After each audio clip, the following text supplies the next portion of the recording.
France Maghreb 2. À la une de ce grand forum pour ce jeudi 23 janvier, coup de gueule de Macron à Jérusalem. Selon vous, s'agit-il d'un coup de com'? C'est la question que l'on vous pose et à laquelle vous répondez sur Facebook France Maghreb 2, sur Twitter le grand forum FM2.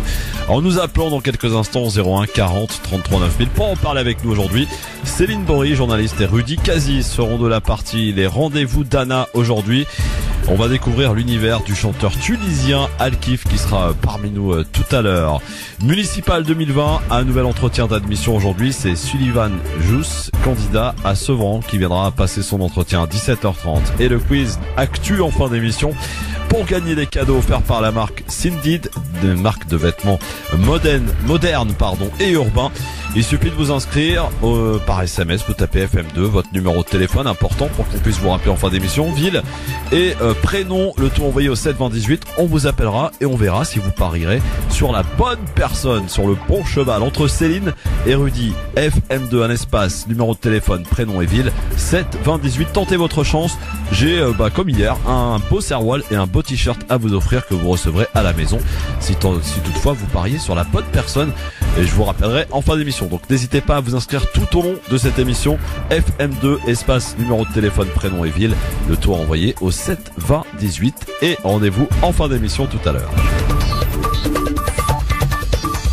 Merci d'être avec nous et en direct sur votre radio France Maghreb 2, le grand forum, et en direct jusque 18h en ce jeudi 23 janvier. J'espère que vous allez tous bien.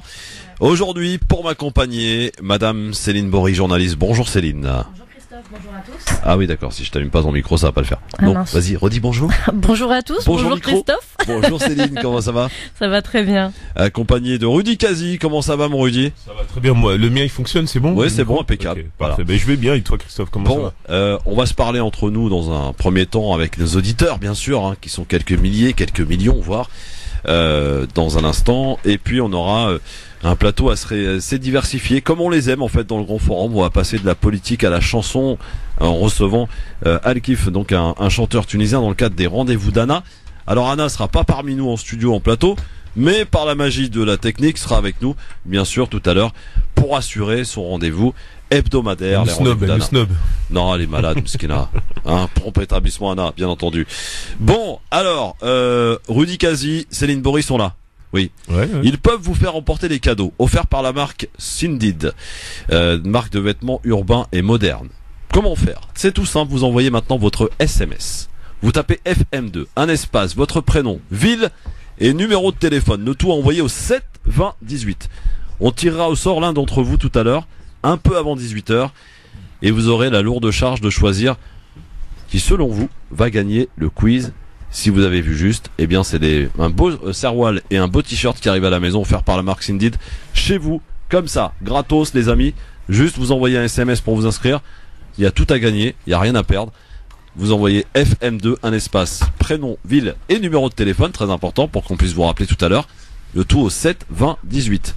Ça va être dur parce que aujourd'hui, en matière de paris, je ne sais pas si Céline va être à la hauteur face à Rudy.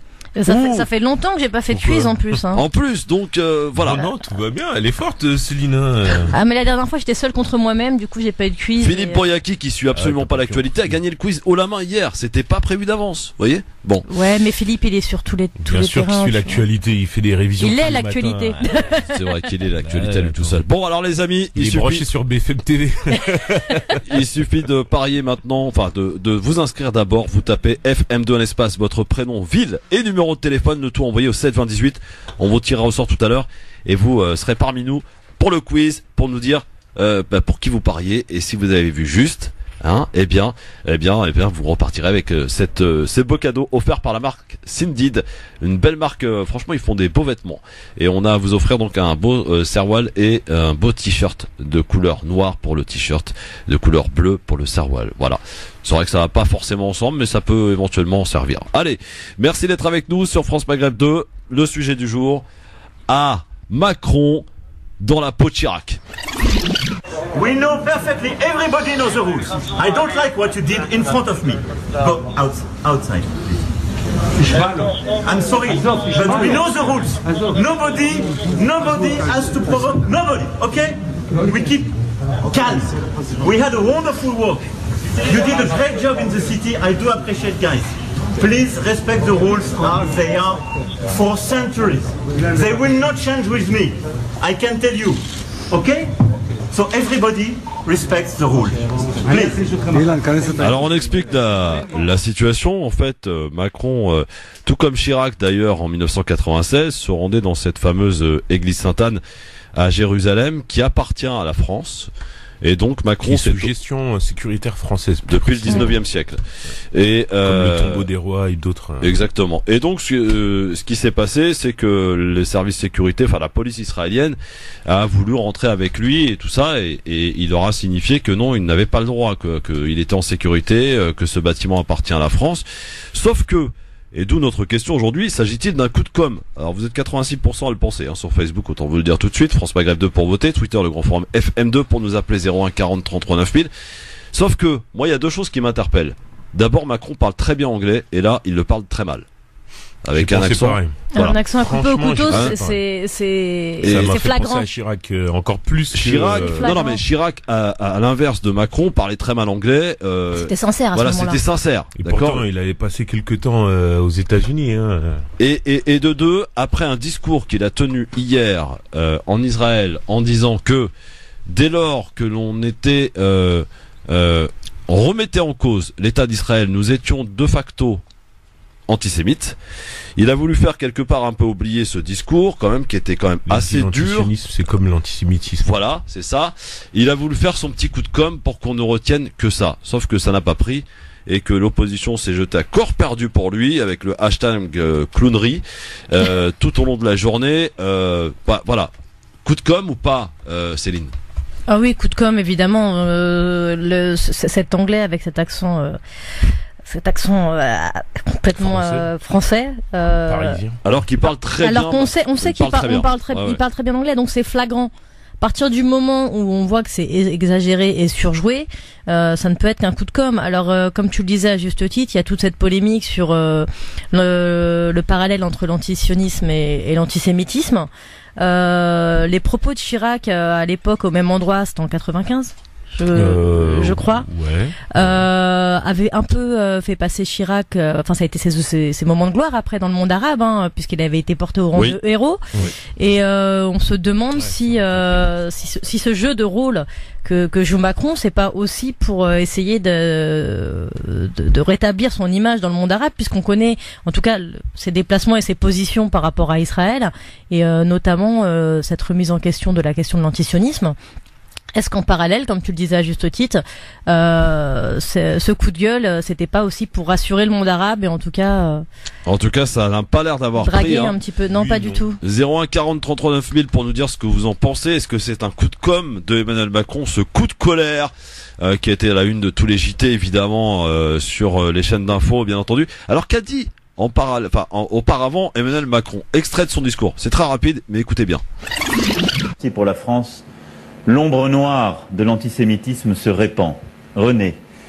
Et cet antisémitisme revient à chaque fois que les démocraties sont malades, que les crises sont là, et ne concerne pas simplement les Juifs, mais notre destin commun, et pour ce qui est de la France, toute la République. L'antisionisme, lorsqu'il est la négation de l'existence d'Israël comme État, est un antisémitisme. Ce qui ne veut pas dire qu'il deviendrait impossible d'avoir des désaccords, de critiquer telle ou telle action du gouvernement d'Israël. Mais la négation de son existence relève bien, aujourd'hui, d'une forme contemporaine de l'antisémitisme. Le problème avec Macron, c'est que c'est tout et son contraire. On nous a dit, il y a pas longtemps, que de critiquer Israël, c'était de l'antisémitisme, associant donc l'antisionisme à l'antisémitisme. Et là, il est en train de nous dire, non, on peut critiquer Israël. Visiblement, ça ne relève pas de l'antisémitisme, mais c'est de remettre en cause Israël qui deviendrait de l'antisémitisme. On n'y comprend rien, c'est tous les jours un nouveau refrain avec l'ère Macron-Rudy. Mais en fait, il biaise le débat, en fait, parce que c'est vrai que quand il dit cette phrase que l'antisionisme, effectivement, c'est remettre en question l'État d'Israël dans cette région, et en même temps qu'il dit que ça, en tant qu'État, et il dit en même temps que ça n'empêche pas de le critiquer. Sauf que il biaise le débat parce que justement le débat ne porte pas effectivement sur l'impossibilité d'Israël d'avoir un État, mais plutôt sur la possibilité que Israël ait un État, mais que la Palestine aussi en soit un, puisque au départ c'était aussi, à la base c'était le projet, c'était que les deux aient un État. Et ce qu'il biaise aussi, c'est l'impossibilité justement d'avoir un débat de fond sur la question de ce que représente l'antisionisme aujourd'hui, c'est-à-dire en fait cette proportion à s'attribuer en fait des terres en territoire cisjordanien, etc. Donc en fait c'est sur ça que se porte le débat aujourd'hui, et qualifier l'antisionisme d'antisémitisme, mais pardonnez-moi, c'est assez faux. Pourquoi? Parce qu'il y a aussi des juifs qui sont contre cette fin de territoire, et que doit-on dire d'eux, qui sont antisémites, des juifs antisémites par centaines, par milliers qui peut exister soit en Israël ou à travers le monde. Non, je trouve que effectivement là c'est biaisé le débat. Et pour le retour du coup de com', alors oui, j'y viens. Et donc effectivement pour moi il fait du en même temps, et ça va se rapprocher aussi de la réponse à la question. Il fait du en même temps, pourquoi? Parce que en même temps qu'il essaye de ménager un petit peu, on va dire la bien-pensance qui est contre l'antisionisme, etc. Il ménage aussi on va dire le côté arabe en fait, puisqu'il avait rencontré Mahmoud Abbas aussi. Et donc du coup, il joue sur cette image-là. Je peux t'arrêter là-dessus un instant. Et pas Yasser Arafat. Voilà, justement. Oui, voilà. Écoutez, parce que amis auditeurs, auditrices, vous avez peut-être pas entendu ce qui s'est passé hier sur BFM TV. C'est juste mémorable. Tu l'as en enregistrement? Emmanuel Macron qui a pris le soin de rencontrer le Premier ministre israélien et le président israélien ce matin, qui rencontrera cet après-midi Yasser Arafat, le président de l'autorité palestinienne. Une position équilibrée donc, et un appel à la paix et au dialogue entre les différentes communautés ici. Agathe Lambray en direct de Jérusalem. Agathe, il faut juste vous rappeler quand même que Yasser Arafat est mort depuis 15 ans. Agathe, quand même. Après, ils ont fait la rectification, je crois, à l'antenne, parce qu'elle était là-bas et sur le plateau, ils ont fait la rectification. Mais par contre, tu vois, cette rencontre avec Mahmoud Abbas, c'est vraiment le en même temps macronien. Mais en même temps, c'est le coup de com', parce qu'effectivement, il veut faire comme Chirac. Il y a plus de, en 96. Il y a plus de 20 ans maintenant. Qui effectivement lui rencontrait Yasser Arafat à l'époque. Donc en fait, il veut s'inscrire dans cette lignée chiracienne, mais pas avec la même authenticité. Yasser Arafat et Chirac s'appréciaient beaucoup. Ils s'appréciaient beaucoup. Yasser Arafat appelait Chirac le professeur, le docteur, je crois. Le docteur, je sais plus, le docteur ou le professeur. En tout cas, effectivement, il y avait une vraie proximité. Et on voit vraiment que du coup Macron joue sur cette communication pour s'inscrire sur les pas de Chirac, comme pour se construire en fait une notoriété. Oui, mais il y a un objectif derrière, c'est de se construire une notoriété internationale. Pourquoi? Parce que sur le champ national, Macron est clairement décrié. Là, j'ai quelques sondages que j'ai pris avec moi justement pour expliquer ce propos-là. Oui, parce que ce mec bosse l'émission, hein. Il faut le savoir, il bosse avant de venir. Comme tout le monde. Par exemple, non, moi j'ai pas de cahier. Pourtant, pour une journaliste quand même. Mais j'ai tout dans la tête. Bah oui, mais c'est normal, elle a l'expérience. Moi je suis un gamin à côté, attention.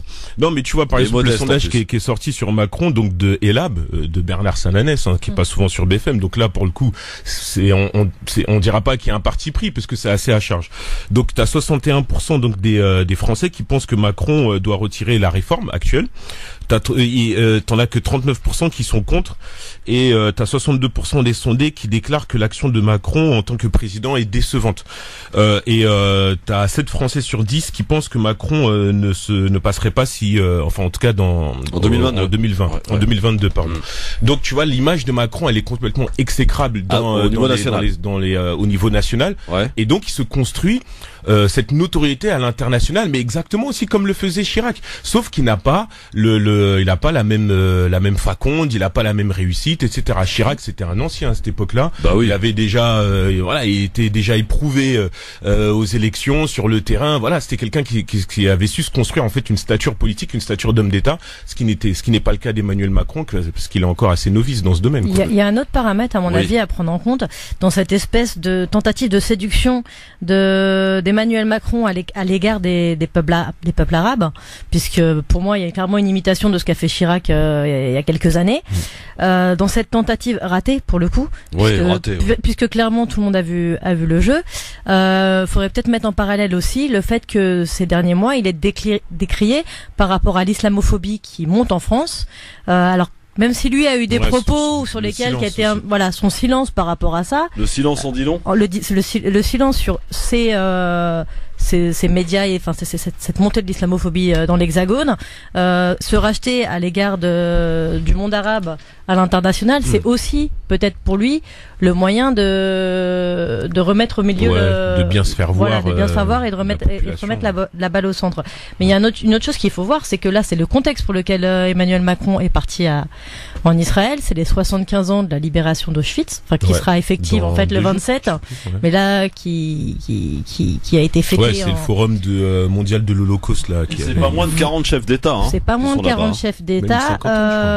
C'est énormément de monde. Il y a la question de quand il remet en question juste avant l'antisionisme, enfin quand il parle de l'antisionisme et qu'il en donne la définition en disant que c'est la création même de la négation, en tout cas la remise en question de la création de l'État d'Israël, qui serait en soi de l'antisémitisme.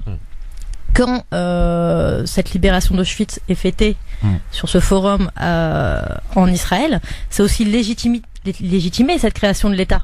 Ah oui, bien sûr. Donc, bien sûr. C'est en allant là-bas, c'est de toute façon de fait un parti pris. De toute façon, je vois pas comment il aurait pu ne pas y aller. Hein. Et Trump n'y est pas allé, il y en a plein qui n'y sont pas allés. Après, il n'y est pas allé pas pour les mêmes raisons, je pense. Parce que lui, il est pro-israélien de toute façon. Oui, non, mais il y a bien sûr, ça c'est évidemment, oui, c'est pas ce que je voulais dire, mais le choix des mots est important. À aucun moment dans le discours que tu nous as fait écouter tout à l'heure, il n'emploie le mot colonisation. À aucun moment, il ne parle de Palestine. Il y a quand même beaucoup de choses qui sont occultées. Et c'est comme aussi la conversation qu'il a avec Mahmoud Abbas dont on sait pas de quoi il parle. Oui, on sait pas de quoi il parle. Autant on pouvait dire que Chirac était l'ami des Palestiniens, Macron absolument pas. Voilà. Non. Et les trois présidents qui ont suivi Jacques Chirac ne l'ont pas été. Donc pour dire très clair, on se souvient de François Hollande parti en Israël. Vous vous souvenez de cette vidéo, parti faire sa déclaration d'amour à Israël. On se rappelle, hein. Moi, je m'en rappelle. Je l'ai encore, je crois, quelque part. Voilà. Mais surtout, ce qui dérange derrière, tu vois, c'est même pas les discours, on va dire.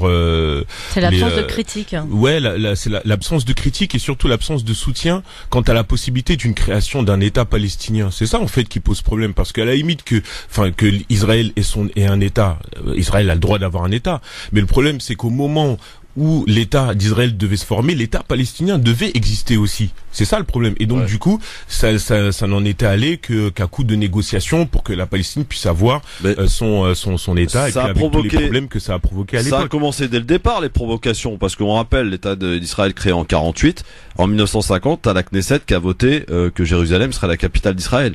Par exemple, voilà, ça a commencé très tôt. Le fait aussi d'aller annexer.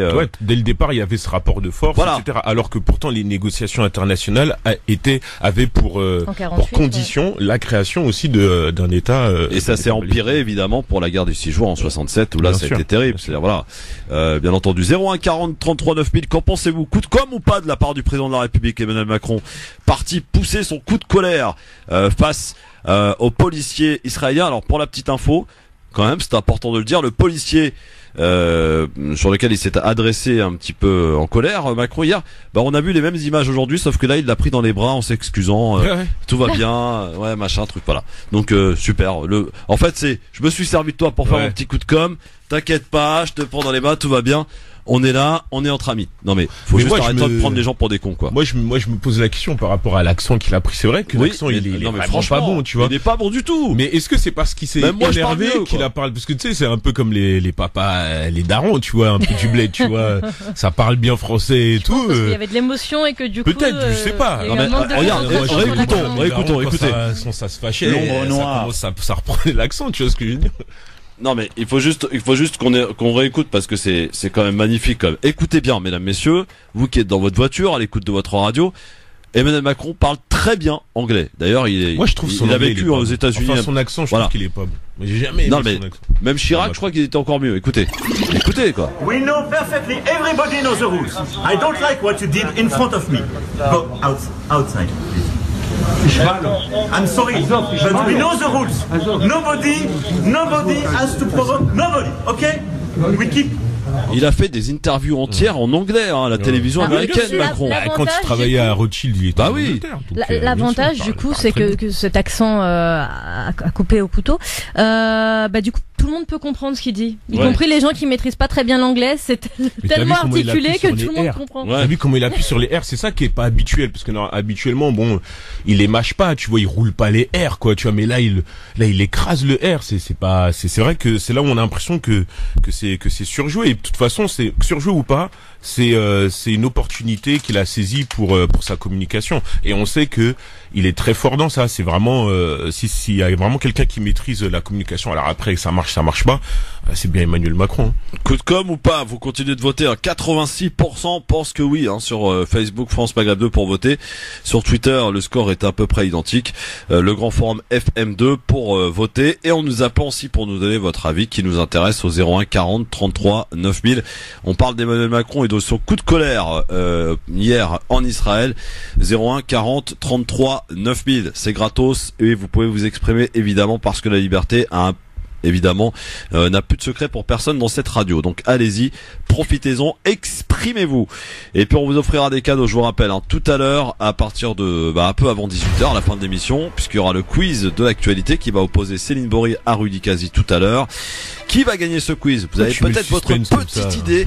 Eh bien, vous pouvez d'ores et déjà vous inscrire par SMS en tapant FM2, un espace, votre prénom, votre numéro de téléphone, votre ville, et vous envoyez le tout au 72018. On tirera l'un ou l'une d'entre vous tout à l'heure au sort. On vous appellera et vous pourrez parier sur les gagnants du quiz. Et si vous avez vu juste, eh bien, écoutez, c'est de beaux vêtements offerts par la marque Sindid qu'on vous enverra à la maison, chez vous, où que vous soyez. Donc allez-y, tentez votre chance.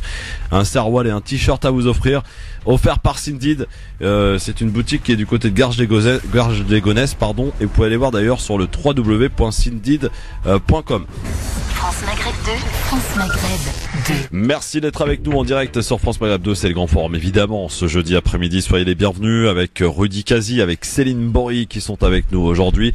On parle évidemment de ce coup de colère d'Emmanuel Macron hier en Israël. Est-ce un coup de com' selon vous? C'est la question que l'on vous pose clairement, à laquelle vous avez répondu franchement aussi sur Facebook France Maghreb 2 et Twitter, le grand forum FM2. 86% d'entre vous pensent que oui, il s'agit bel et bien d'un coup de com'. Céline et Rudy partagent votre avis, ils l'ont pu le dire il y a quelques instants. Quoi d'autre à rajouter là-dessus? Donc il revient aujourd'hui d'Israël, il rentre ce soir et demain une grosse journée demain, puisque vous savez que c'est demain. Et de grève. Demain sera présentée au Conseil des ministres la fameuse réforme des retraites. Ah oui, c'est demain, c'est vrai. Et oui, c'est demain. Et donc coup de force, il faut vous attendre, messieurs dames, demain à de fortes perturbations, dans les transports notamment, dans les services publics aussi, parce qu'il y a beaucoup d'écoles qui ferment. Oui, voilà. Mais d'autant plus que les mouvements syndicalistes se retrouvent renforcés par le sondage ELAB. Ouais, je veux dire, ça en dit long quand même, donc et en plus on retrouve le même niveau en fait de contestation qu'il y avait pendant la période de Gilets jaunes où Macron avait beaucoup baissé dans les sondages. Donc là, c'est une grosse alerte, sachant que les présidentielles c'est dans 2 ans et demi. Là, Macron, il faut effectivement qu'il se remette en question. D'autant plus qu'il y a des réformes qui vont sortir et qui vont pas à la rentrée prochaine. Non, la sécurité sociale. Non, la réforme de l'APL au 1er avril, ça va être très chaud, bouillant. Déjà, oui, effectivement. Mais après, t'as la 1 milliard de gagnés. Et en fait, ce qu'ils vont faire, c'est que les ressources pour les allocations familiales, on tient compte de ce que tu gagnais il y a 2 ans. Ouais. Et là, ça va être maintenant dans l'instant T. Donc, ils vont gagner beaucoup d'argent dans le sens où leur situation auront changé. Les allocations vont soit baisser, soit complètement supprimées. Donc, il va y avoir beaucoup de gens encore qui vont être laissés sous le carreau au mois d'avril. Ouais. Encore une fois, et la réforme sur la sécurité sociale qui est très attendue et qui apparemment va être très violente à la rentrée. Ouais.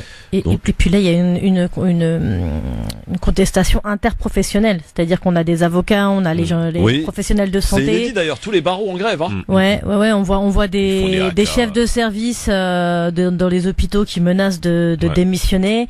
Et c'est vraiment divers. Il y a même eu un papier qui est sorti, une tribune, une sorte de qui a été co-signé par plusieurs effectivement grands professeurs et grands médecins effectivement qui enjoignent Macron à faire quelque chose, quoi. Donc le niveau de contestation il est global.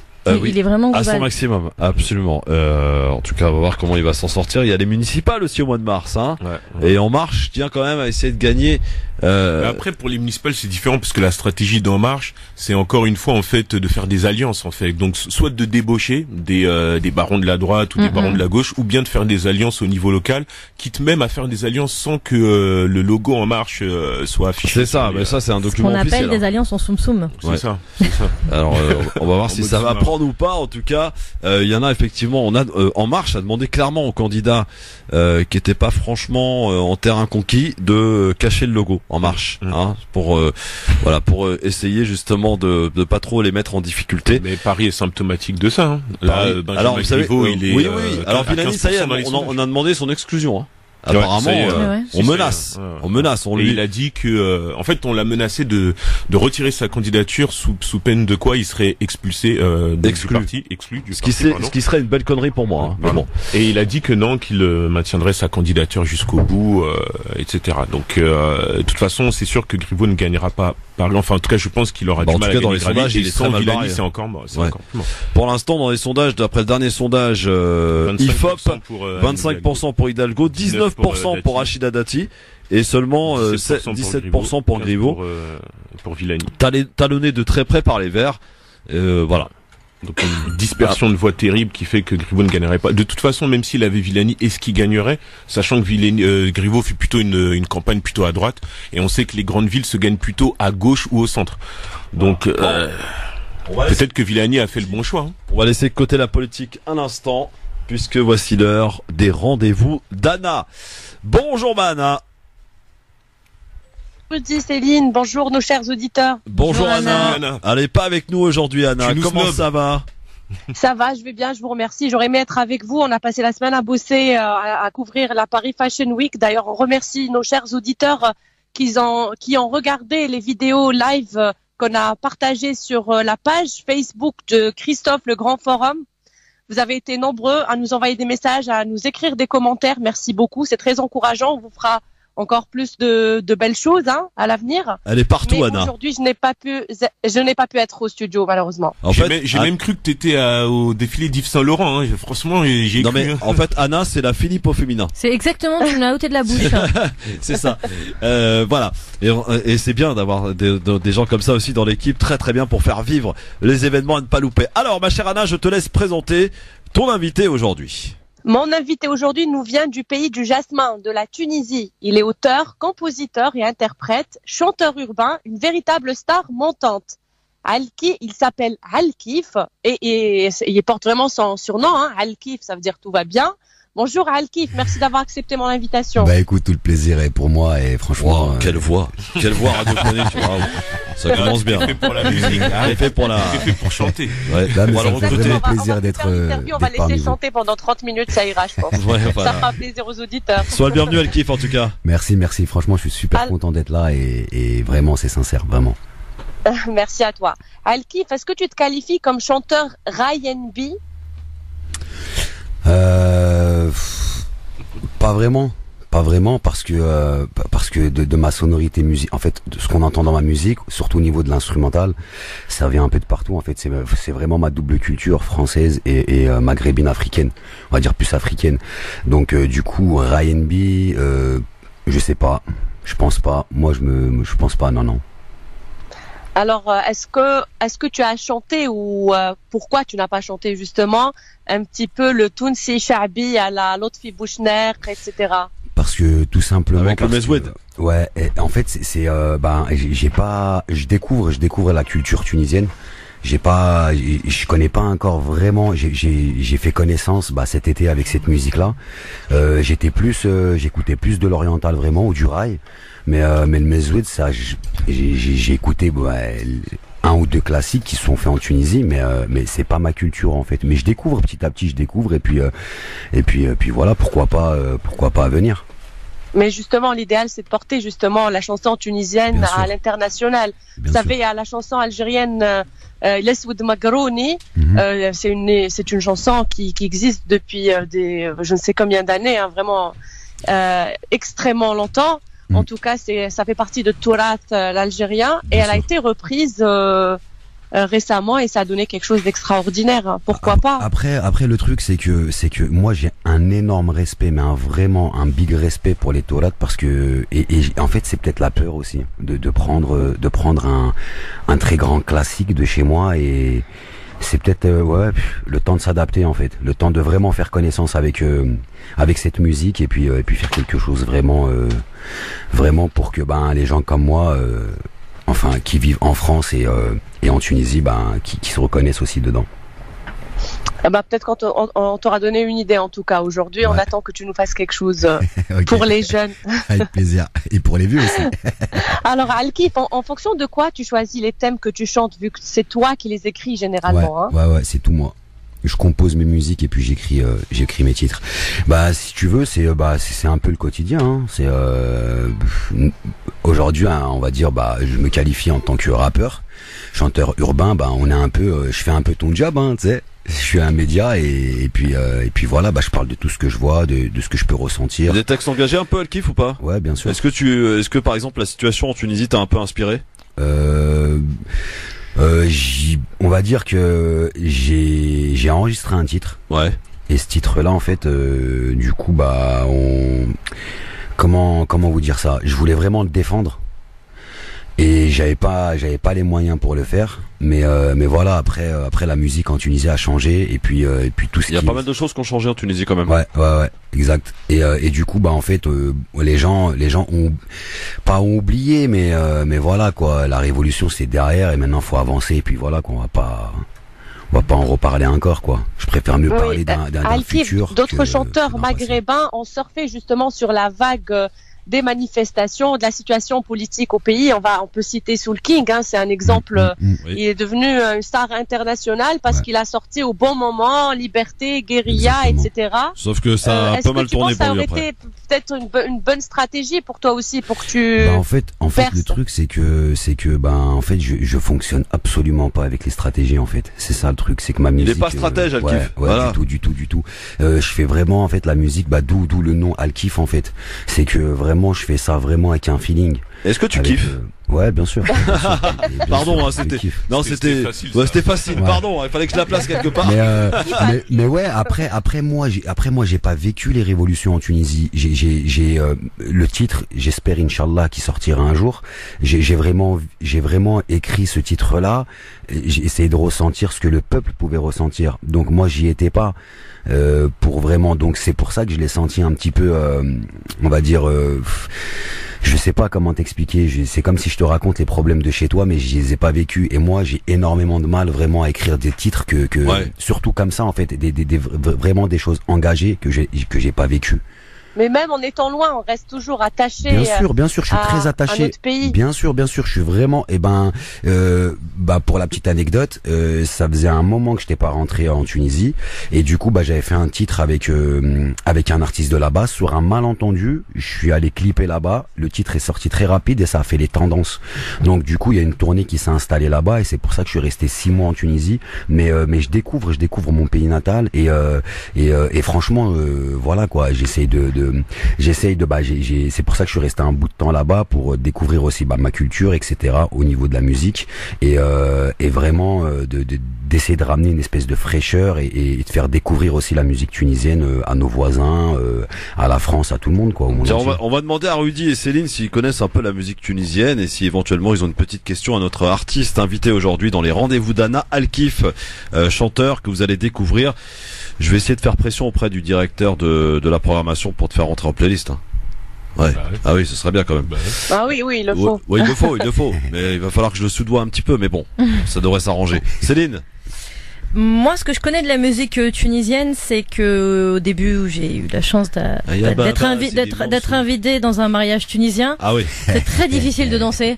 Ouais. Moi, j'ai toujours été habituée au mariage algérien, et là, du coup, j'ai galéré en fait. J'ai galéré de fou. Le mezwoud, ça fait un peu mal à la tête au bout d'un moment. Ouais, voilà. Je vais pas me fâcher avec tous mes amis tunisiens. On s'est pas entendu comme ça, non. Je suis venu d'ailleurs au critique. Non, moi j'aime beaucoup le mezwoud. Al-Kif, en ce qui concerne ta chanson Pousser la poussette, déjà pour faire le teasing, tu as fait appel à quelqu'un qu'on aime beaucoup, qu'on a déjà reçu sur France Maghreb 2, Houria les yeux verts. C'est une vidéo qui a fait le buzz. Ouais, sur Facebook, plus sur Facebook que YouTube. Exactement. Et comment tu as eu l'idée de faire appel à elle et comment ça s'est passé cette collaboration? En fait, cette collaboration, en fait, moi, je jouais, je sais plus où sur Paris. Elle faisait partie du public. Et du coup, en fait, on s'est retrouvés dans les loges, on a discuté. Elle m'a dit j'aime bien ta musique. C'était, je crois, le titre, c'était Safia. Donc du coup, elle a vraiment kiffé. Et du coup, on est resté en contact à partir de là, etc. Et après, c'est vraiment au feeling, en fait. Tu vois, et donc, en tout cas, bravo. Moi, merci. Je suis pour la solidarité maghrébine. Bien sûr, il en faut. Bien sûr. Qu'on unisse nos forces, etc. C'est pour ça que ça me gêne vraiment. Ça me gêne vraiment en tout cas moi, ça me gêne vraiment quand on parle de que la Tunisie, par exemple. Tu vois, parce que pour moi.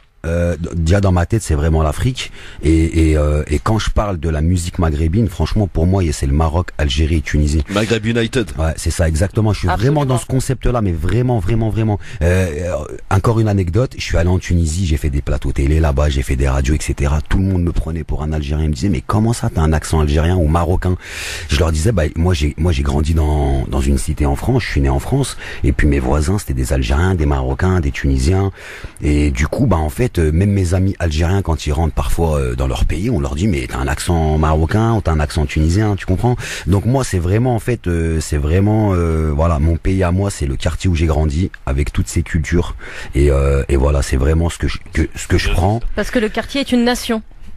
Franchement, pour moi, c'est ça. Hein. Je te dis sincèrement, c'est que, pour moi, c'est vraiment ça en fait, vraiment. Et puis, sans mon quartier, je n'aurais jamais fait. Il y a des titres qui vont arriver. J'aurais jamais fait des musiques comme Safia, des musiques comme Bayra avec toutes ces sonorités. J'aurais jamais fait un titre qui va sortir qui s'appelle Fédérateur. Ouais. C'est vraiment nigérien. C'est vraiment, tu vois, j'aurais pas eu tout ça en fait. Et tu viens de quel quartier? Alors moi je suis resté à Lyon jusqu'à l'âge de mes 14 ans à Vénissieux et après j'ai rejoint mes grands frères à Vitry-sur-Seine. D'accord. Voilà. Ah oui, Vitry-sur-Seine. Tiens, on reçoit un candidat de Vitry demain pour les élections municipales. Voilà, je le glisse au passage. Rudy, toi qui es très absent là, dites donc, la musique ça t'intéresse un peu? Oui, évidemment, oui. Ouais. Et la musique tunisienne? Je connais peu. À part Larissa, c'est tout ce que tu connais de la Tunisie, c'est tout. Le cliché. Le cliché. Le jingle les rendez-vous d'Anna, à chaque fois on entend une chanson tunisienne, remarque Rudy. Hein. Oui, c'est vrai. Mais j'ai pu voir Anna sur les réseaux. Franchement, je vois que t'invites beaucoup d'artistes tunisiens et puis vraiment merci pour. Oh, la de tout. Vraiment. Non, il y a pas que des tunes. Hein. Non, mais j'ai vu que en fait, parce que franchement, même ici, on va dire que en France, la communauté tunisienne, surtout au niveau de la musique, au niveau de plein de choses. On est vraiment peu. Ouais. On est en même temps, vous êtes pas nombreux. En même temps, vous êtes un petit pays par rapport à. Oui, sans vouloir rentrer dans le fameux débat. On est partout. C'est mignon partout. La dernière fois, j'étais. On prévoit d'autres grands noms tunisiens qui nous font honneur. Ça sera une surprise pour les auditeurs, vous allez voir. Mais après vraiment c'est vraiment juste rester connecté. C'est ça sur France Maghreb. C'est ça, pour ne rien rater. En tout cas, moi je connais peut-être pas trop la musique tunisienne, mais je connais un peu le rap et voilà. Et donc justement une question pour toi Alkif en tant que rappeur, quel regard tu portes sur l'évolution du rap? Par exemple tout à l'heure en off on discutait pas mal parce que tu as débuté un peu aussi dans la mouvance Secteur A. C'est ça. Sachant que on a en commun par exemple certains membres de Secteur A, notamment Benji qui est Benji, Stomy, Passy, Doc Gynéco. Donc par rapport à cette époque du rap, quel regard toi tu portes? C'est son évolution, etc. Bon moi je te cache pas que j'ai un parti pris, mais toi t'en penses quoi? Après, pour avoir vécu cette génération aussi, tu vois, la chance aussi, c'est encore une chance pour moi aujourd'hui, pour ma musique, ça m'apporte énormément. On va dire que j'ai pas envie de faire, tu sais, le mec un peu, mais je trouve que le vieux qui tu sais, alors que non, franchement, je trouve que ça évolue bien. Non, franchement, ça évolue bien, mais on en a. Ce qui est bien en fait aujourd'hui, c'est qu'il y en a dans tous les sens. On est dans un moment où la musique, on la consomme, mais vraiment, mais incroyable. Et j'étais même au Maghreb, là, en Algérie, Maroc, Tunisie, ils consomment pire que nous, tu vois. Et du coup, en fait, ce qui est bien de cette génération, c'est qu'il y a des artistes vraiment, il y en a beaucoup. Enfin, en matière de rap, pardon, mais on a quand même un petit peu glissé dans quelque chose de beaucoup plus court. On a vachement régressé en matière de rap français. Moi, je suis de la vieille école, hein, pardon, un peu comme on dit. Voilà, la période. J'y suis aussi les mecs, hein. Ouais. Moi, quand je prends le morceau, parce que moi, mes préférés à l'époque, c'était Arsenic, tu vois. Quand on prend le morceau, comment il s'appelle celui-là, là, celui où il parle de la rue, là, avec Arsenic, vite fait. Moi, je te parle du Mr Hammer à l'époque. Je te parle d'accord. Mais par exemple, il y a une plume, il y a une vraie plume. Il y a une plume que les mecs avaient et qui n'ont plus aujourd'hui. Et moi, je trouve aussi qu'il y a un engagement que les rappeurs d'aujourd'hui n'ont plus. Ils ont dépolitisé le rap. Ils ont dépolitisé le rap. Aujourd'hui, le rap, c'est plus un instrument, on va dire, de musique qui marche bien, parce que après le rap américain dans le monde, c'est le rap français qui marche le mieux. Mais à l'époque, il y avait un. J'ai entendu Stomy Bugsy, Anna. C'est ça, on va le recevoir? Oui, en principe, on va le recevoir parce qu'il fait une pièce de théâtre qui s'appelle Un jour j'irai à Détroit. Ah ouais. Qui peut. Ça concerne les tirailleurs sénégalais. C'est un hommage aux tirailleurs sénégalais. C'est une pièce de théâtre exceptionnelle. Je crois que c'est fin janvier en plus, hein. Oui, ça a commencé. Je crois qu'il y a David Desclos avec jours, lui, et puis vraiment, je vous encourage à aller la voir. C'est un fais-nous venir Stomy, ma chère Anna. Franchement, il va défendre sa pièce de théâtre. Il va parler de rap aussi. Ouais, bien entendu. Il était d'ailleurs, et ce qui est bien de signaler, il était l'autre fois. Il était à Sarcelles pour le combat, enfin la mobilisation pour demander justice pour Ibrahim Abba. Il y avait Arsenic aussi, puisqu'on parle du secteur A. Et voilà, bon, c'est vrai que c'était leur secteur. On était sur Sarcelles, mais ils étaient présents et ils ont bien représenté et il reste des rappeurs engagés. Oui. Après, pour revenir vite fait au débat, c'est que ils défendent des minorités, ils ont des causes à défendre et ça, ça fait vraiment chaud. Après, c'est juste que c'est plus le même combat en fait. Tu vois, c'est plus le même combat. Nous, à l'époque, pour venir sur Paris, c'était une galère, c'était une misère. Aujourd'hui, à 17 ans, à l'époque, mais franchement, à l'époque, quand t'habitais dans une cité, t'avais 18 ans, le seul truc c'était vendre du shit ou aller voler. On est d'accord. Aujourd'hui, à 17 ans, à 18 ans, franchement, à 18 ans, je voudrais savoir, que penses-tu des rappeurs qui font l'apologie de la drogue dans leur chanson? Anna, je pose une question, les gars, ça vous dérange pas? Allez-y, Anna. Moi, je l'entends pas. Non, mais, Anna, donc, repose ta question, parce que là, ils se sont mis en mode tranquille, en train de boire un café. Entre nous, c'est Vitry, tout ça, il y a le 94. Entre que le mec des quartiers, tu vois, ils sont en train de là, tranquille, les mecs. Anna, vas-y, je t'en prie, c'est ton émission. Alors, Alkip, en parlant de drogue dans les quartiers, que penses-tu des rappeurs qui font l'apologie de la drogue dans leurs chansons? En sachant qu'ils ont une grande influence sur les jeunes, etc., et qui sont censés là pour faire passer de beaux messages, des messages de paix, etc., et ainsi de suite. Et puis j'en ai fait une chronique pour essayer de sensibiliser, de tirer la sonnette d'alarme, parce que ça devient frappant. Je sais que c'est quelque chose qui existe depuis des années dans tous les autres, dans toute la majorité des pays, chez les autres courants musicaux, etc., mais là, dans la chanson, que ce soit rail ou rap, ça devient vraiment flagrant. On n'entend que ça. L'apologie de la drogue. Et c'est marrant que tu me parles de ça, parce que le 26 dans peu là, j'ai un titre qui sort et qui s'appelle Road One Battle. Ça veut dire demain j'arrête. Ok, et dans le clip on retrouve beaucoup de drogue, on retrouve beaucoup de choses, etc. pour dire que demain j'arrête. Mais la drogue, on va dire que comment t'expliquer? Moi, je sais que j'ai évité ça par ma passion. Tu comprends? La musique, exactement. Et ma mère m'a donné une très bonne éducation. Et j'avais aussi des grands frères. J'avais 4 grands frères et ils habitaient aussi dans une cité, donc ça aide beaucoup. Ouais. Donc voilà, moi j'ai eu la chance d'avoir ça. Ouais. Après, oui, la drogue c'est pas bon, il faut le dire. Mais voilà, après j'espère. Mais pourquoi les rappeurs l'utilisent dans leurs clips, etc. On dirait que c'est un signe de richesse, de réussite. Mais après, en fait, c'est l'argent, c'est le capitalisme, c'est l'argent. En fait, aujourd'hui, un chanteur, on va dire, le chanteur qui est au devant de la scène, c'est celui qui parle le plus aux jeunes. Parfois, moi j'ai déjà fait des musiques où je disais tout va bien, tout est cool. Les gens m'ont dit on s'en fout. T'es pas en train de raconter ce qu'on vit, nous. Mais tu comprends ce que je veux dire? Donc j'essaye de même par rapport à mon titre qui sort le 26, des Smokey, des Videy et tout ça. Voilà, mais après, j'ai un titre qui sort le 26 et ça parle de ça. Dedans, je dis en fait, moi, je fume pas de drogue, je bois pas d'alcool, je prends rien de tout ça, ok? Je bois juste des cafés, je fume des cigarettes. Mais dans mon titre, qui va sortir le 26, je dis que la drogue c'est pas bon. Dedans, je m'enjaille, je dis que... Moi, ce que je retiens, c'est que c'est très important ce que tu viens de dire, Alkip, c'est que tu dis que ta passion t'a sauvé. Je ne sais pas pourquoi, ça me rappelle aussi le chef cuisinier Mohamed Si Abdelkader, qui n'était pas drogué ni quoi que ce soit, mais au début, lorsqu'on a commencé l'interview, il nous a dit sa passion, qui est la cuisine, lui a sauvé la vie aussi, il l'a remis sur le bon chemin.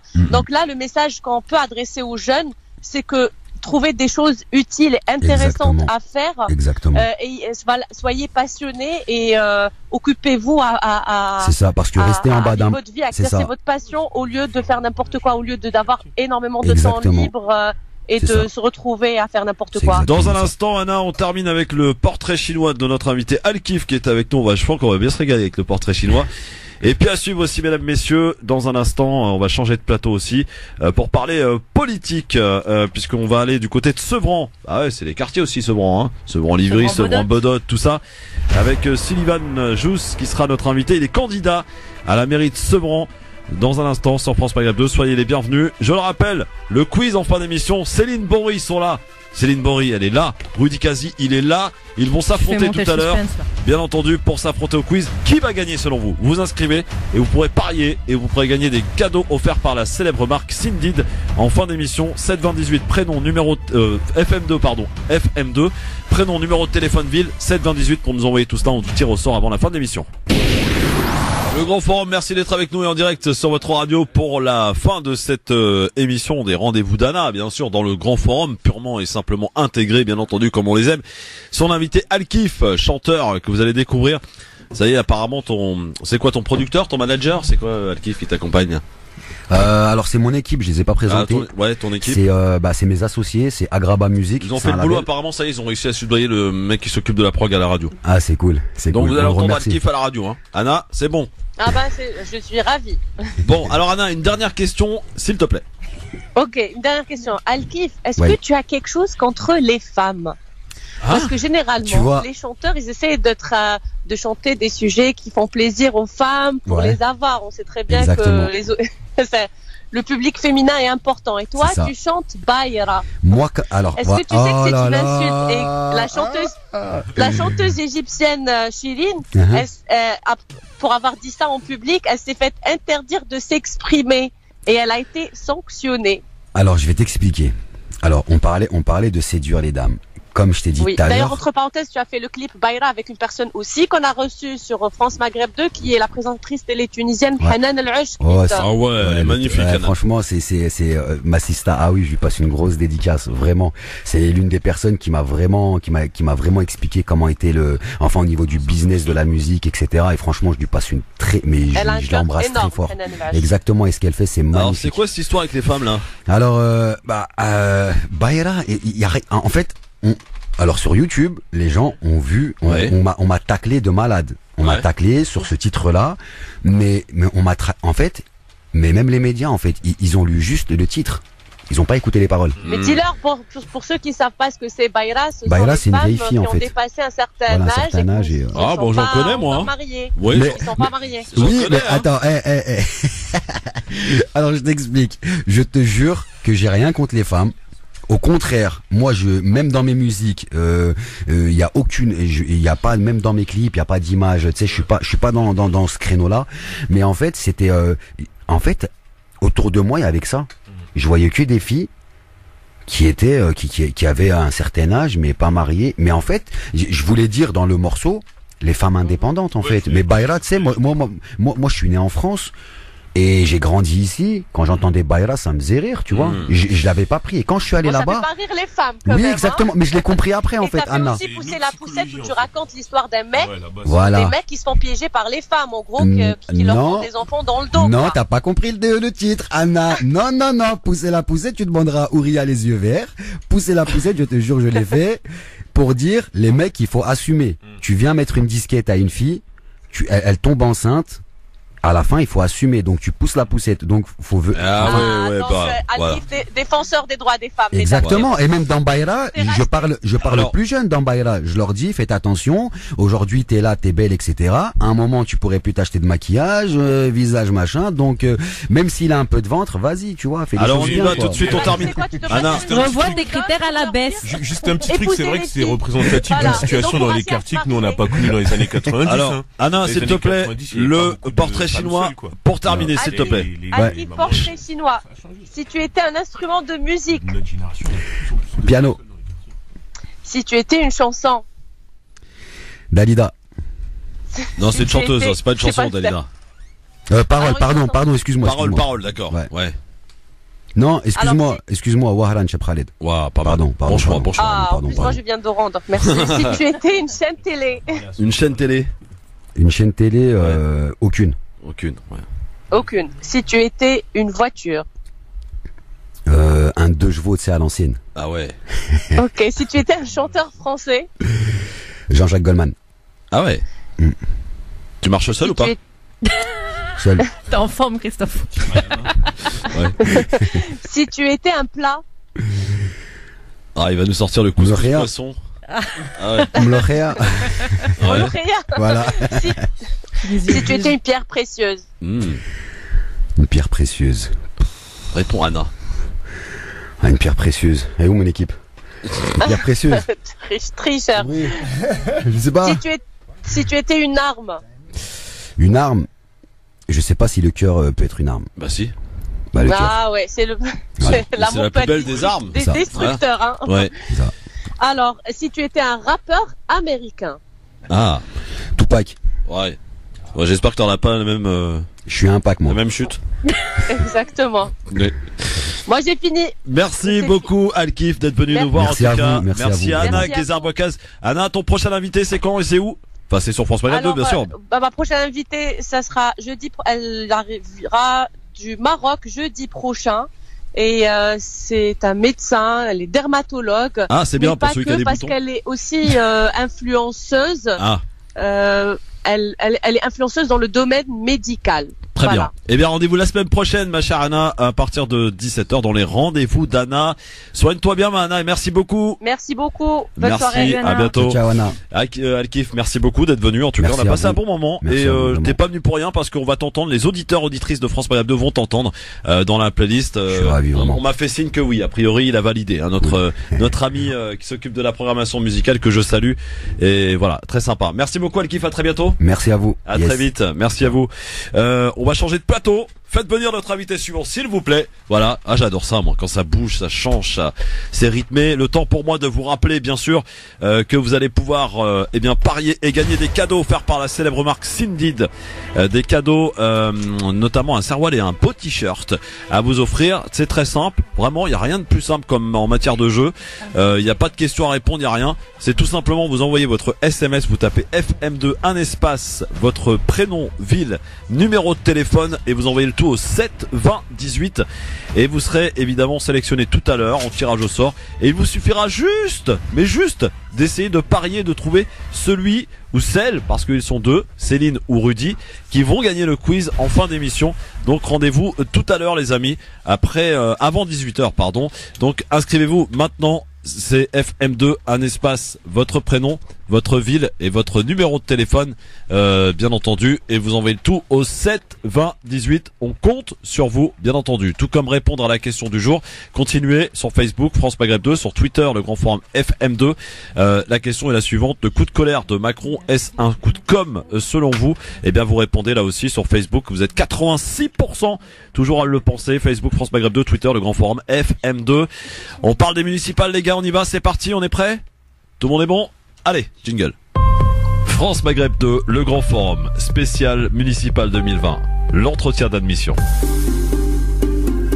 Et on va en banlieue parisienne, un endroit que connaît bien Céline aussi, et Rudy, qui sont avec moi aujourd'hui du côté de Sevran, avec notre invité, c'est Sullivan Jus qui est avec nous. Bonjour Sullivan, bienvenue. Bonjour. Bienvenue à vous sur France Maghreb 2. Alors d'abord, avant de vous poser quelques questions en rapport avec votre programme, ce que vous proposez aux habitants de Sevran, d'ailleurs comment on appelle les habitants de Sevran? Les Sevranais. Le Sevranais, Sevranaise, très bien. Alors est-ce que vous pourriez vous présenter, Sullivan, s'il vous plaît? Oui, bonjour à tous. Bonjour. Merci de m'accueillir déjà sur votre plateau dans votre émission. Donc je m'appelle Sullivan Jus, j'ai 35 ans, je suis Sevranais depuis la naissance. Je suis aujourd'hui marié, père de 3 enfants. J'ai d'abord été footballeur professionnel. Ah, alors il paraît que vous avez joué à Paris? Exactement, j'ai fait rien que pour ça, franchement, vous êtes le bienvenu. Ça me parle. PSG en force. Voilà. Magnifique. Vous étiez quel rôle Gardien de but. Ah ouais. Ouais, j'ai fait l'INF Clairefontaine. J'ai ensuite, après ce centre de préformation, été accepté au centre de formation du Paris Saint-Germain. J'ai fait 4 ans là-bas. J'ai eu la chance de porter aussi le maillot de l'équipe de France dans les équipes de jeunes. Ah ouais. Quelle génération? 15, 16, 17 ans. C'était la génération Sinama Pongo, le Talex, ceux qui ont été champions du monde. Voilà. Donc ici c'est les étoiles filantes de Liverpool. C'est Paris. Ici c'est Paris, on est d'accord. Les étoiles filantes de Liverpool. Voilà. Alors Sullivan Juice, pourquoi vous lancez dans cette grande aventure des municipales? Qu'est-ce qui vous a pris? Sevran est une ville qui m'a vu grandir. Ouais. Moi, c'est une ville que j'ai vu fleurir et aujourd'hui je la vois dépérir. Ouais. Ça, on est un peu d'accord sur le constat. Voilà. Moi, ça fait 10 ans maintenant que je suis militant associatif dans une association qui fait le soutien à la promotion des droits de l'homme. Et nous venons en aide aux personnes qui rencontrent des difficultés. Notamment, on a fait des campagnes de lutte contre les violences psychologiques, que ce soit le harcèlement moral, les discriminations, le racisme. On est venu en aide à des personnes qui étaient victimes des marchands de sommeil. Ouais. Donc ces personnes qui laissent vivre des gens dans des conditions incompatibles avec la dignité humaine. Ouais. Et lors de cette grande aventure humaine dans le militantisme associatif, à Sevran, on avait monsieur Gatignon qui était l'ancien maire de la ville, qui très médiatisé à l'époque, voilà, qui n'était peut-être pas parfait, mais qui nous mettait quand même certains moyens à disposition. C'est lui qui avait fait une grève de la faim. Exactement, c'est ça. Donc on avait les moyens de l'administration pour essayer de se faire l'écho des problématiques citoyennes pour pouvoir y apporter des solutions. Récemment, ça a changé, les moyens ne sont plus mis à disposition. On rencontre un petit peu un plafond de verre. On se dit que le véhicule de militants associatifs est arrivé au bout de son chemin et qu'aujourd'hui il est peut-être temps d'utiliser le véhicule politique pour pouvoir continuer le travail qu'on a amorcé en tant que militant associatif. Sullivan Juice qui est, je le rappelle, candidat à Sevran dans son entretien d'admission. On va voir si vous allez être admis tout à l'heure. Bien sûr, mais évidemment qu'il sera admis. Déjà il est de Paris, donc ça part bien. Sullivan, est-ce que vous y allez sans étiquette ou vous avez le soutien de quel parti? Dites-nous. Alors, ça va être une liste de rassemblement citoyen qui s'appelle le Renouveau à portée de main. Donc avec le double sens, c'est le renouveau à portée de main parce que c'est la main qui met le bulletin dans l'urne, c'est la main qui se tend vers son prochain qui est dans le besoin, et c'est le renouveau qu'on doit porter pour demain, pour les futures générations aussi. On a le soutien d'aucun parti politique, nous sommes une liste indépendante, totalement indépendante, et moi je me présente avec mon label de qualité politique qui est le label Bâtisseur d'égalité. C'est un label issu et géré par une association de loi 1901 qui est l'association Union de la Sagesse Populaire et qui a décidé de mettre en place des valeurs qui représentent Sevran.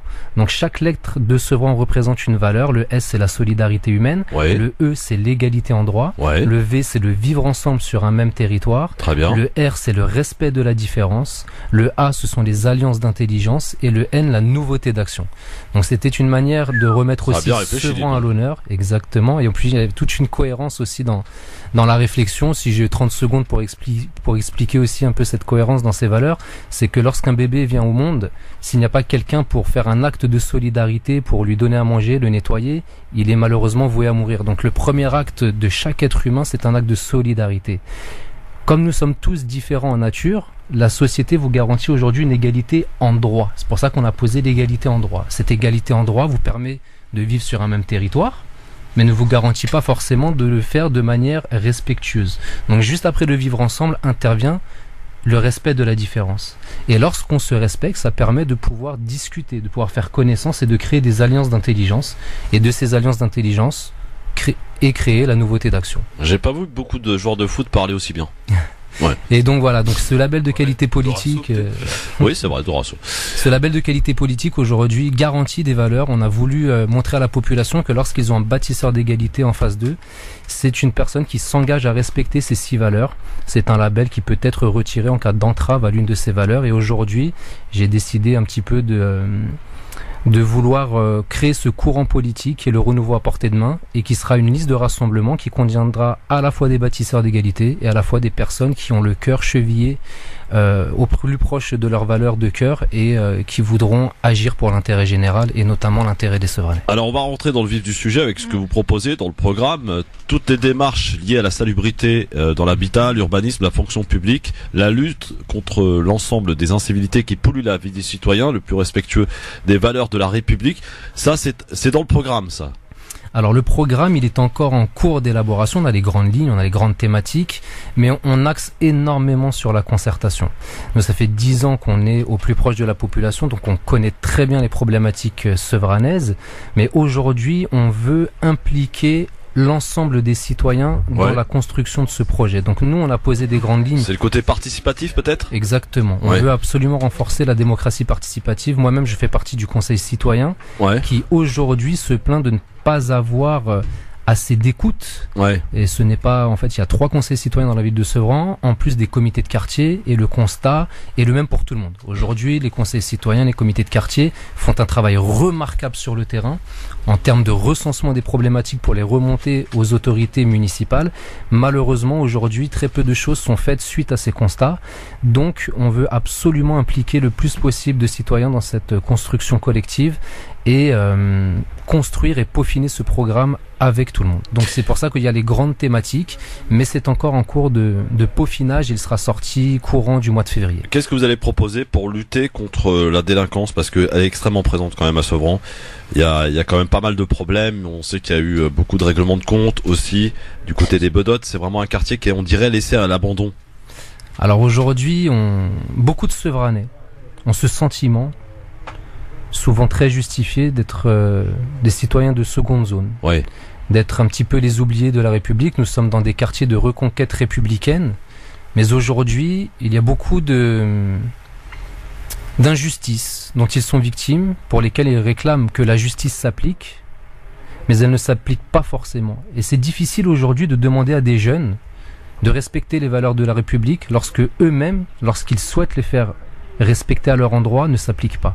Donc, concernant la question que vous venez de me poser, la délinquance, je pense que le premier magistrat de la ville n'est pas là pour mettre les gens en prison. Qui est le maire, on le rappelle. Voilà, c'est le maire, il n'est pas là pour mettre les gens en prison, il y a la justice pour ça, avec le bras armé de la police. Le maire est plutôt là pour proposer des perspectives d'avenir à cette jeunesse et leur offrir la possibilité de créer des passerelles pour avoir un réseau utile. Par exemple, dans ce que vous proposez, le développement du pôle éducation et formation. Exactement. Vous savez, moi, je suis footballeur professionnel de base et j'ai une association qui m'a accueilli et qui m'a formé sur énormément de thématiques qui font qu'aujourd'hui, je suis en capacité de pouvoir me présenter à une élection municipale. Ça ne s'est pas fait du jour au lendemain. Et aujourd'hui, ces compétences sont reconnues.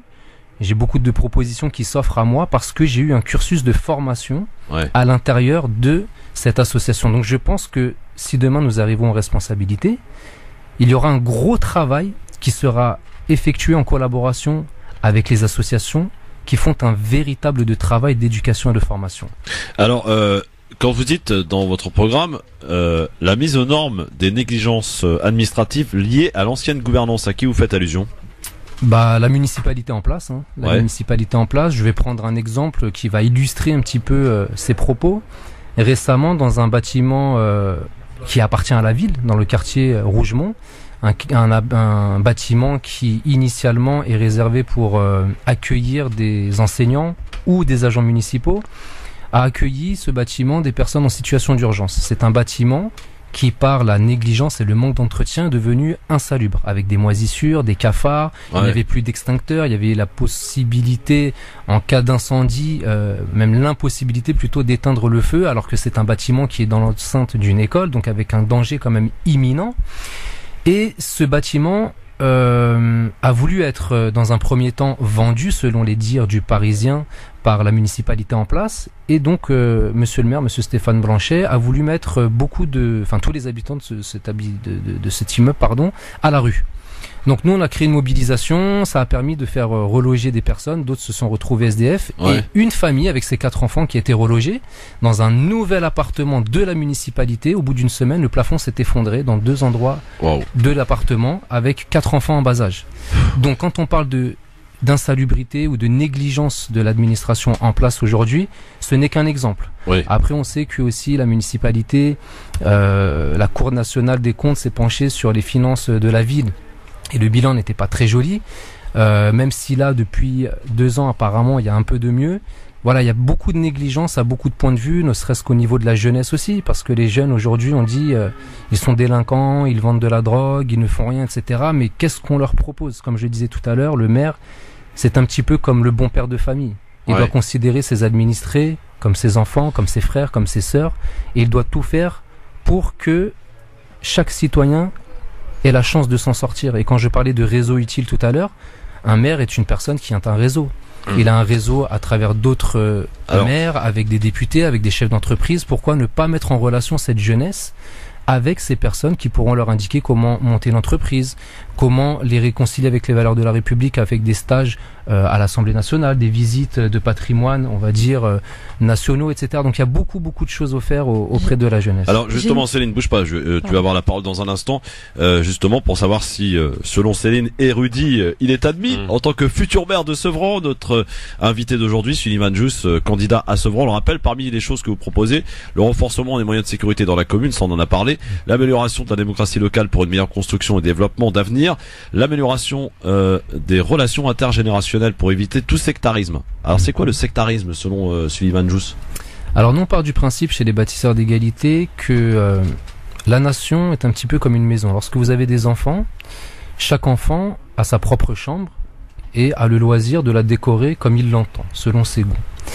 Dans la maison nationale de la République, nous considérons que chaque culture a le droit d'avoir sa propre chambre. D'accord, on parle de chambre culturelle dans la maison de l'égalité. Mais il y a bien des gros mots, vous êtes pour le multiculturalisme et en quelque sorte aussi pour le communautarisme en gros, quoi, pour prendre des termes qui fâchent. Alors on est là pour entretenir la richesse culturelle, mais par contre quand on se réunit dans le salon de l'égalité, il y a des règles communes à respecter. En gros, il faut qu'il y ait un socle commun à tous, à savoir Madame la République. C'est le principe même de la laïcité, et ça s'inscrit dans notre valeur numéro 5 qui est le respect de la différence. Et la différence n'est pas un gros mot en soi. Voilà, exactement. Et en fait, on considère, alors sur les relations intergénérationnelles, on considère la jeunesse et la sagesse de nos anciens indissociables. C'est un peu comme le recto et le verso d'une feuille. Quand on met si jeunesse savait, si vieillesse pouvait. Voilà, c'est-à-dire que lorsqu'on met un enfant au monde, on lui fait philosophe.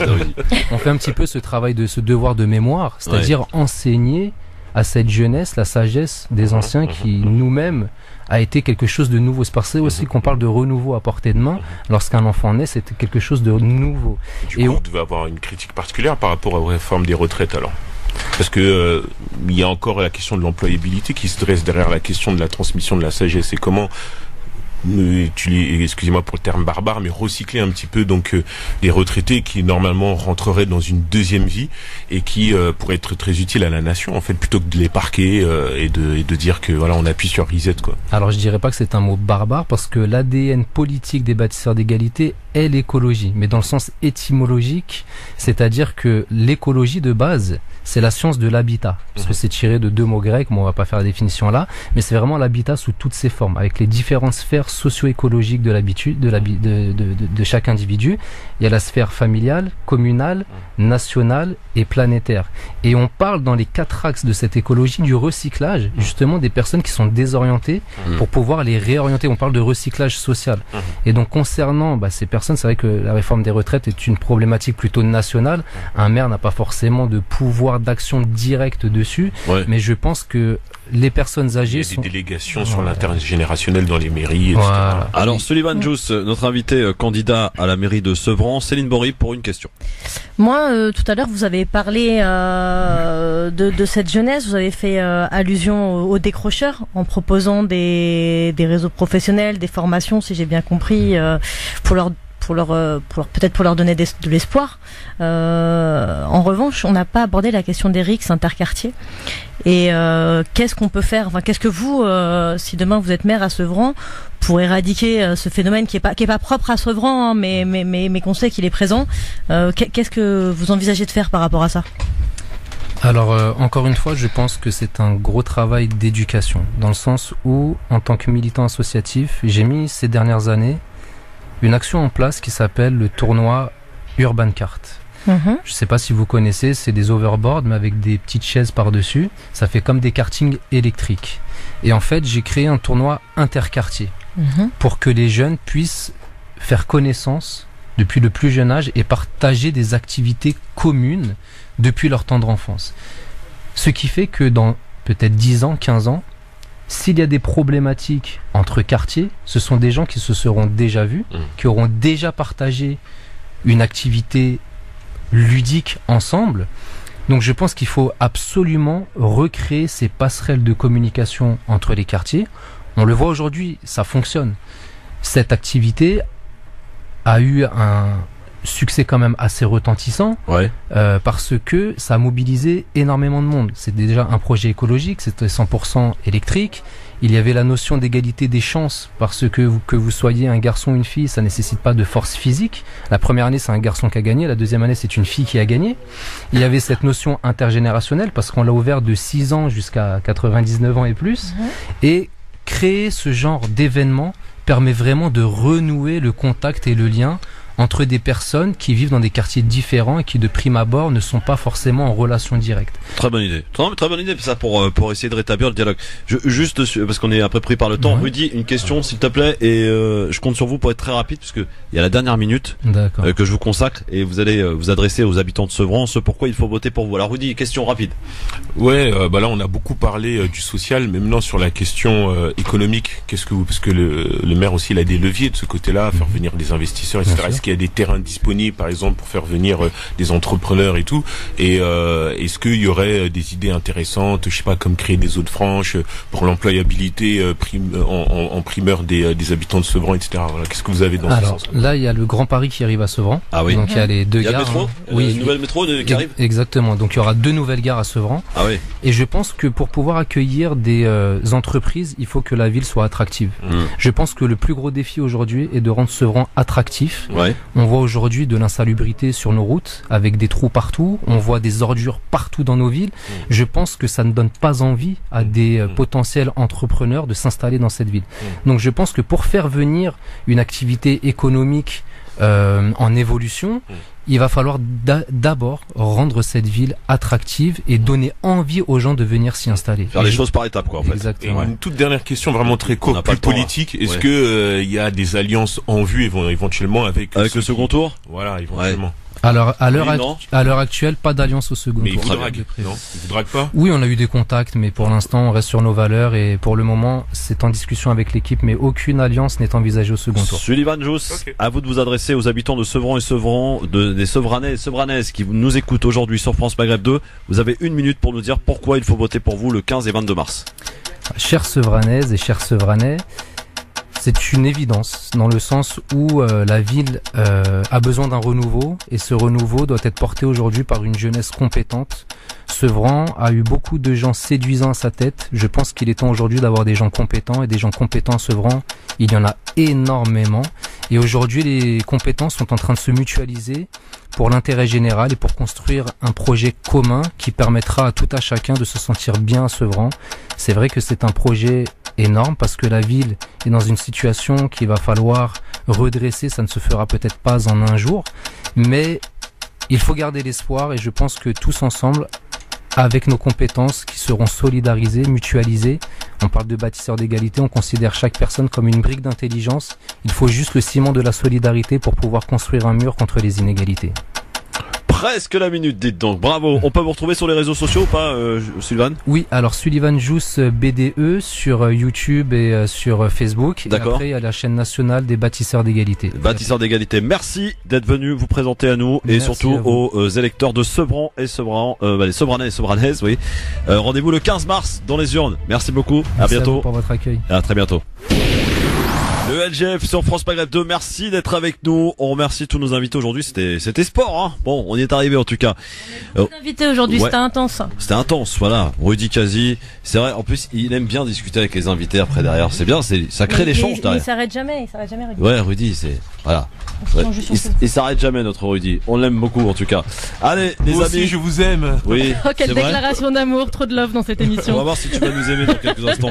Le quiz des amis, c'est parti avec un auditeur qui a envoyé un SMS évidemment pour essayer de jouer, gagner des cadeaux offerts par la marque Cindy. Il s'appelle Jonathan. Salut Jonathan. Salut Christophe, ça va? Comment ça va Jonathan? Allô? Ouais, on t'entend Jonathan. Ça va? Ça va. Bon, alors Jonathan, sur qui tu paries aujourd'hui? Selon toi, qui va gagner le quiz? Moi je dirais Rudy. Rudy? Oui. Tu dirais Rudy? Bah, je vais essayer de te donner tort, Jonathan. Eh bien, ne bouge pas mon Jonathan, reste avec nous. Voici la réponse tout de suite. Bouge pas, hein. Rudy, t'as la pression. Jonathan compte sur toi. Non, moi je suis juste surpris qu'on parie sur moi. Hein. Bah, ça peut arriver. Quelle humilité. Oui, absolument. Des questions liées à l'actualité, évidemment. On commence avec la première question. Première question, elle est là. Qu'ont reçu les ministres Darmanin et Le Maire? Qu'est-ce qu'ils ont reçu? Des écharpes? Non. Des plaintes? Non. Non, c'est pas très gentil. Hein.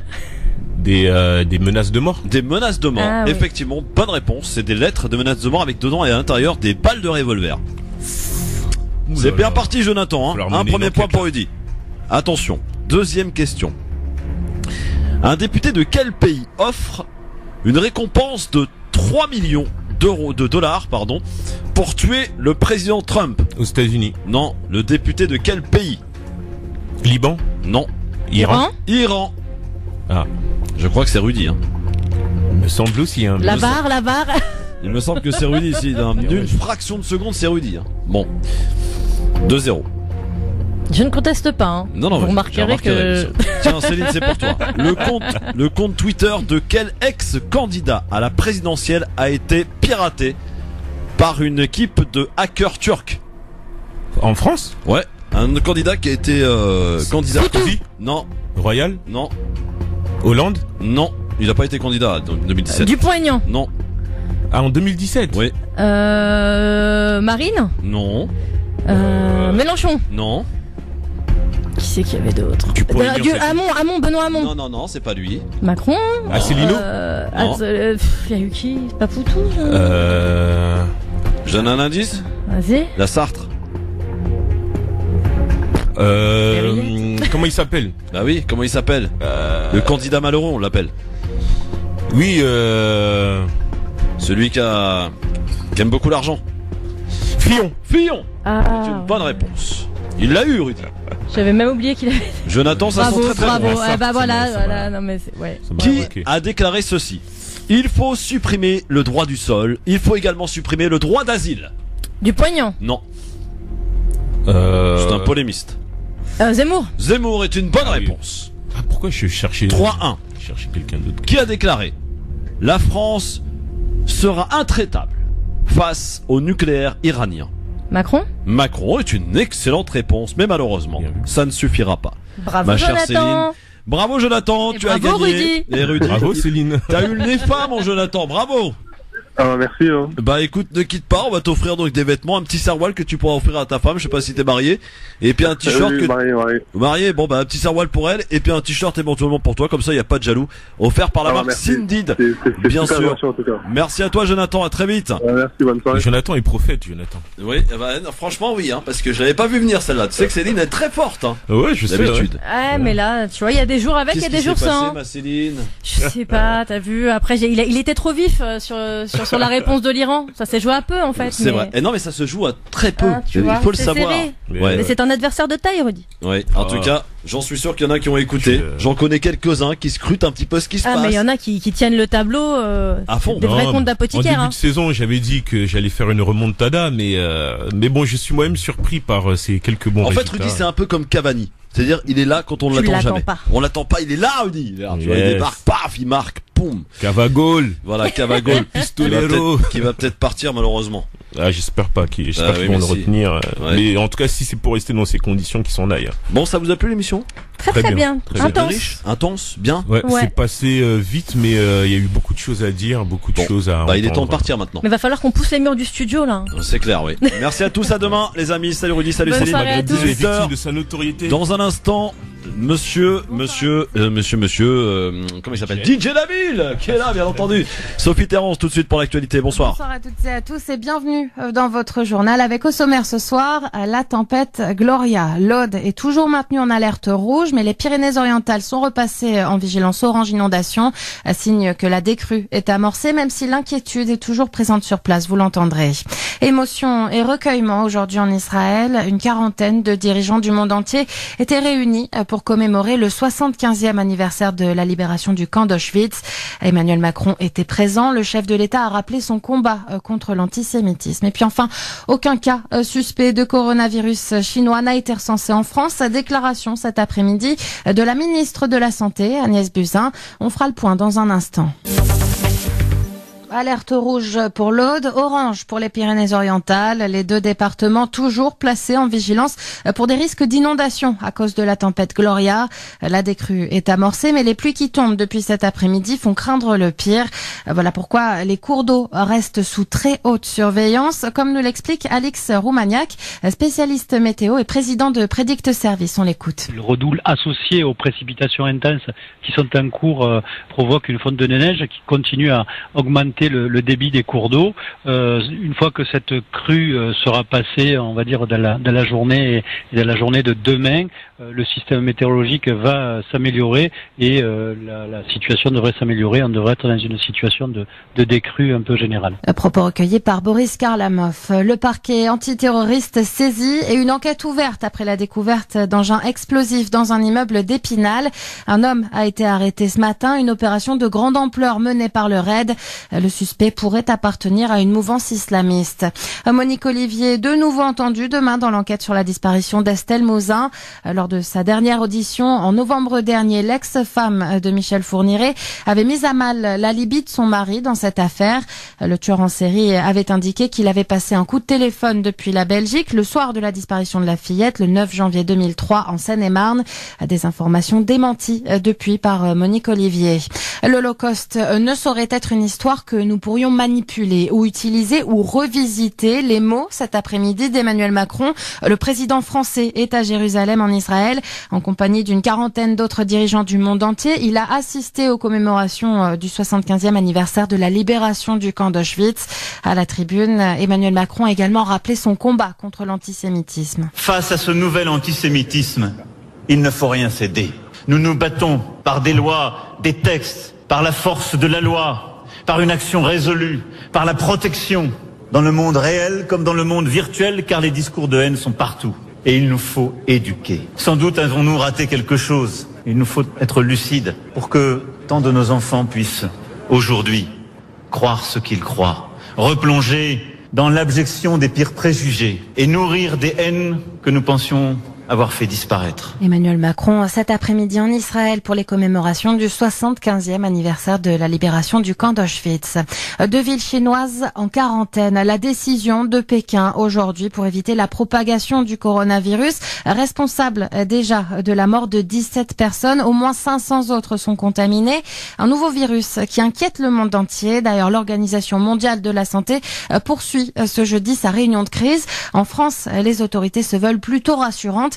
La ministre de la Santé, Agnès Buzyn, a fait un point sur la situation cet après-midi. Écoutez. À ma connaissance, il n'y a pas de cas douteux. Il y a eu 2 cas investigués qui se sont révélés négatifs et nous ne communiquerons qu'en cas de cas positifs puisque nous avons l'information en quelques heures. Donc, la conduite à venir, c'est d'appeler le centre 15 et le centre 15 enverra une équipe et saura comment gérer le cas. Il y a des hôpitaux qui savent exactement comment confiner les malades, comment faire une enquête des cas contacts, notamment familiaux ou amicaux. C'est comme ça que nous travaillons dans une épidémie. Et de son côté, Pékin a décidé d'annuler les festivités prévues ce week-end pour le Nouvel An chinois en raison de cette épidémie. La célèbre cité interdite sera également fermée à partir de samedi. La loi sur le Brexit promulguée par la reine Elisabeth II, une décision prise à 8 jours de la sortie du Royaume-Uni de l'Union européenne. Après des années de débats, le traité de divorce doit encore être ratifié par le Parlement européen le 29 janvier prochain. On passe au sport, le tennis, et il n'y a plus qu'un Français à l'Open d'Australie. Gaël Monfils qualifié pour le 3e tour après sa victoire contre le Croate Karlovic. Prochain adversaire, le Letton Gulbis. Ça passe aussi pour Rafael Nadal et Stan Wawrinka. Début ce soir du rallye Monte-Carlo, le premier de la saison. Au volant de sa Toyota, le Français Sébastien Ogier va tenter d'accrocher à son palmarès une 8e victoire. Ce serait tout simplement du jamais vu. Voilà pour cette édition. Très bonne soirée à tous. France Maghreb 2, France Maghreb 2. France Maghreb 2, service, info, musique, divertissement. France Maghreb 2. France Maghreb 2.